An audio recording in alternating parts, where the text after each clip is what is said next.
Bonjour, bonsoir, bienvenue dans Focus. Aujourd'hui, émission spéciale réalisée depuis Genève en Suisse.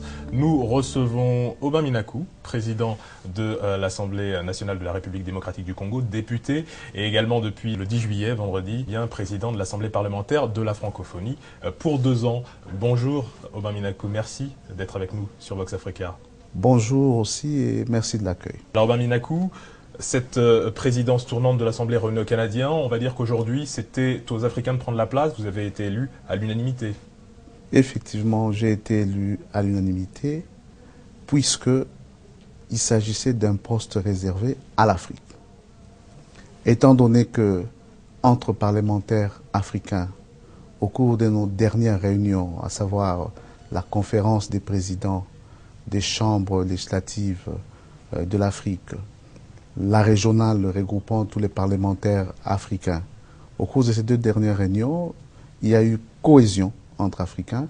C'est ainsi que nous avons présenté une candidature unique et c'était Aubin Minaku.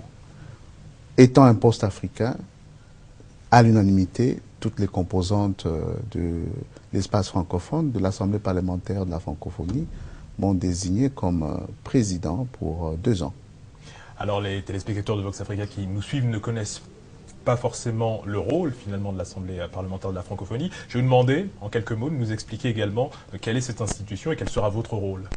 Bon, je dirais d'abord que c'est une institution qui a connu une certaine évolution depuis 1967 jusqu'à ces jours. C'est une structure de l'espace francophone mise en place à l'initiative de certains pères fondateurs comme Léopold Sédar Senghor. Aujourd'hui, nous constituons un organe consultatif de l'OIF, l'Organisation internationale de la francophonie. Cet organe regroupe les parlementaires de tous les États membres de l'OIF, qu'ils soient sénateurs ou députés. Et donc, nous nous réunissons chaque année à plusieurs reprises. Nous organisons différentes réunions pour booster le travail des parlementaires dans l'espace francophone et de plus en plus pour devenir aussi un véritable acteur, non seulement au sein de l'OIF, l'Organisation internationale de la francophonie, mais aussi sur la scène internationale. Parce que les parlementaires, c'est les élus. Qu'ils soient élus directs ou élus indirects, et de plus en plus, l'APEF, l'Assemblée parlementaire de la francophonie, s'exprime face aux différents enjeux sur la scène internationale. C'est ainsi que, par exemple, dernièrement, à Berne, nous avons abordé des questions importantes, telles que la lutte contre le terrorisme, le problème du changement climatique, le réchauffement de la Terre, mais aussi le débat actuel sur le respect des constitutions par tous les responsables, que ce soit en Afrique, en Europe ou ailleurs.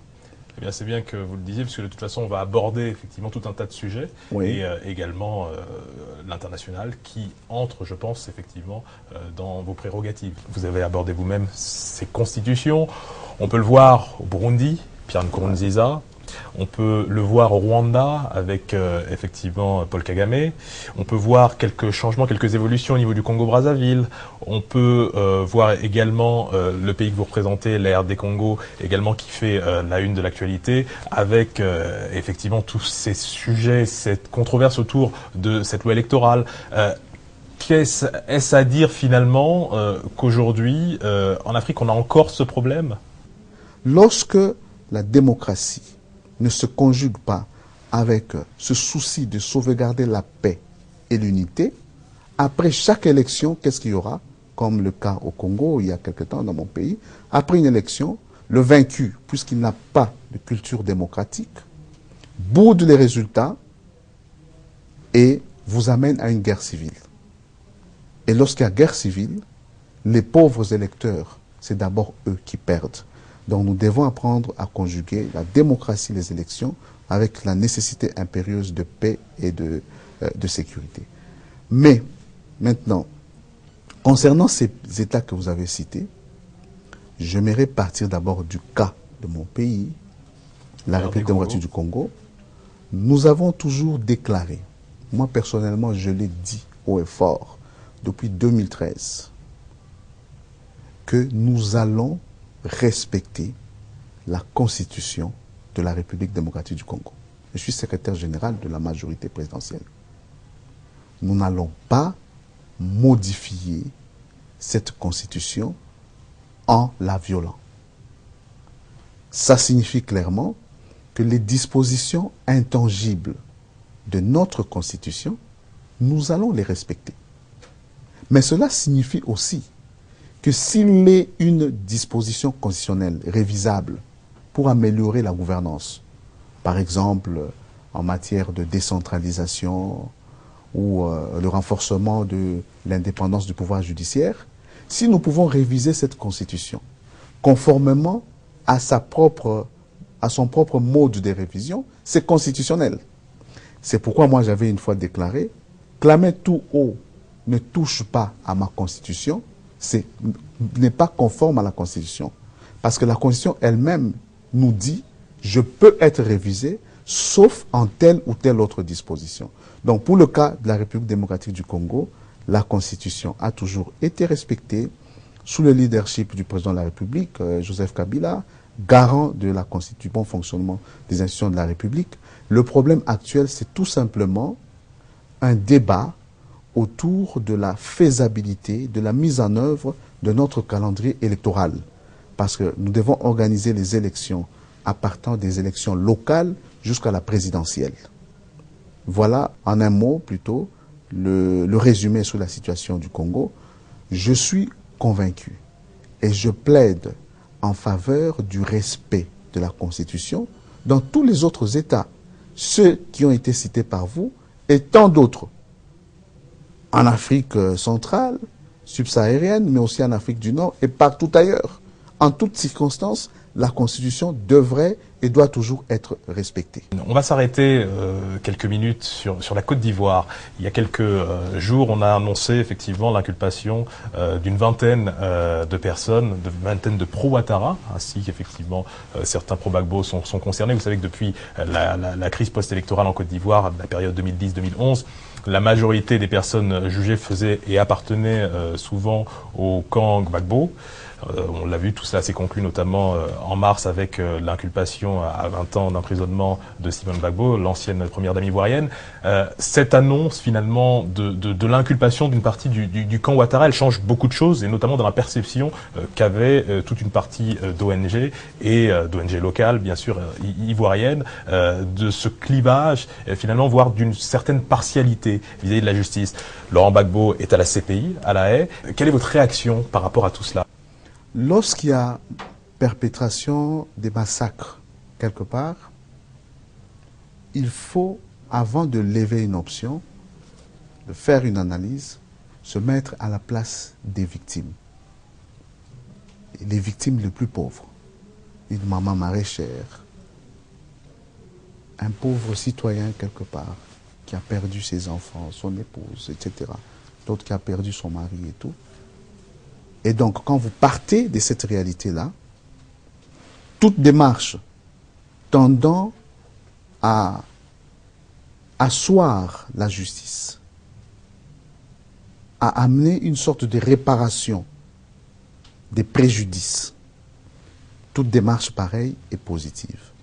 Et donc, je suis tout à fait optimiste et par rapport à l'évolution en Côte d'Ivoire, et je suis convaincu que cette évolution n'est qu'un début, parce que la répression des crimes internationaux doit être exhaustive. C'est pas pour rien que les crimes internationaux sont imprescriptibles en droit international. On peut poursuivre les auteurs même plusieurs années après, 10, 20, 30 ans après. Pour le cas de la Côte d'Ivoire, je pense que l'heure est venue pour que tous ceux qui ont perpétré des crimes internationaux, quel que soit leur bord, soient réprimés, tant par la justice internationale, la Cour pénale internationale, que par la justice ivoirienne. Parce que la Cour pénale internationale a une compétence complémentaire et subsidiaire. Si la justice ivoirienne agit comme il se doit par rapport à une question, par rapport à la répression de ces crimes internationaux, crimes de guerre, crimes contre l'humanité, il faut appuyer la justice ivoirienne. Il appartient maintenant aux autorités ivoiriennes, puisque elles-mêmes ont aussi saisi la Cour pénale internationale, de savoir conjuguer comme il se doit cet exercice de la répression judiciaire, tant au niveau international qu'au niveau interne.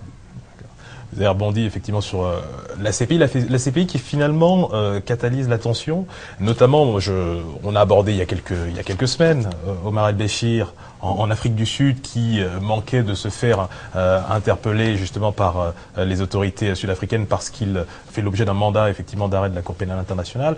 On parle de Laurent Gbagbo dont j'ai parlé, qui est maintenu effectivement à La Haye. Jean Ping avait dit, l'ancien président de la Commission de l'Union africaine, avait dit à un moment finalement que cette CPI-là ne jugeait-elle que les présidents africains. Quelle est la légitimité aujourd'hui d'une organisation comme celle-ci qui, d'ailleurs, à certains égards, est financée par des intérêts privés? Est-ce que véritablement ce n'est pas aux États souverains d'avoir et de juger finalement leurs membres? Est-ce que c'est à la CPI, finalement, la Cour pénale internationale de La Haye, de juger les présidents africains, notamment, ou les Africains en général? J'avais eu, en 1998, l'opportunité et la chance de participer à la conférence de Rome pour l'adoption du statut de la Cour pénale internationale pour le compte de la République démocratique du Congo. Et j'avais eu le privilège de signer l'acte final de la conférence après avoir voté en faveur de l'entrée en vigueur de ce statut. C'est la République démocratique du Congo, par sa 60e ratification du statut, qui a fait que la CPI ces statuts entrent en vigueur le 1er juillet 2002. Ça signifie que nous, Congolais, nous avions beaucoup d'espoir. Nous nourrissions beaucoup d'espoir. C'est pas pour rien que, après nos différentes guerres, après les différents massacres connus à l'est de notre pays, nous n'avions pas hésité à saisir la CPI. Nous n'avions pas du tout hésité. Et les premiers inculpés à la CPI, c'est des Congolais. Premiers condamnés. Jean-Pierre Mais Bemba aujourd'hui, Jean-Pierre Bemba aussi, et Jean-Pierre Bemba, là, c'est un autre dossier centrafricain. Ce n'est pas une initiative de la République démocratique du Congo. Mais aujourd'hui, nous avons, comme tous les autres Africains, tous les autres analystes politiques et autres sur la scène internationale, nous avons des raisons de nous interroger. Parce que les États-Unis, par exemple, ne figurent pas. Les États-Unis n'ont pas signé du tout la Chine ce traité. Et tout ça, beaucoup d'autres États, le Rwanda, mais le Conseil de sécurité des Nations Unies a compétence pour saisir la CPI. Et qui sont les maîtres du Conseil de sécurité des Nations Unies? C'est d'abord ceux qui détiennent le droit de veto, dont les États-Unis.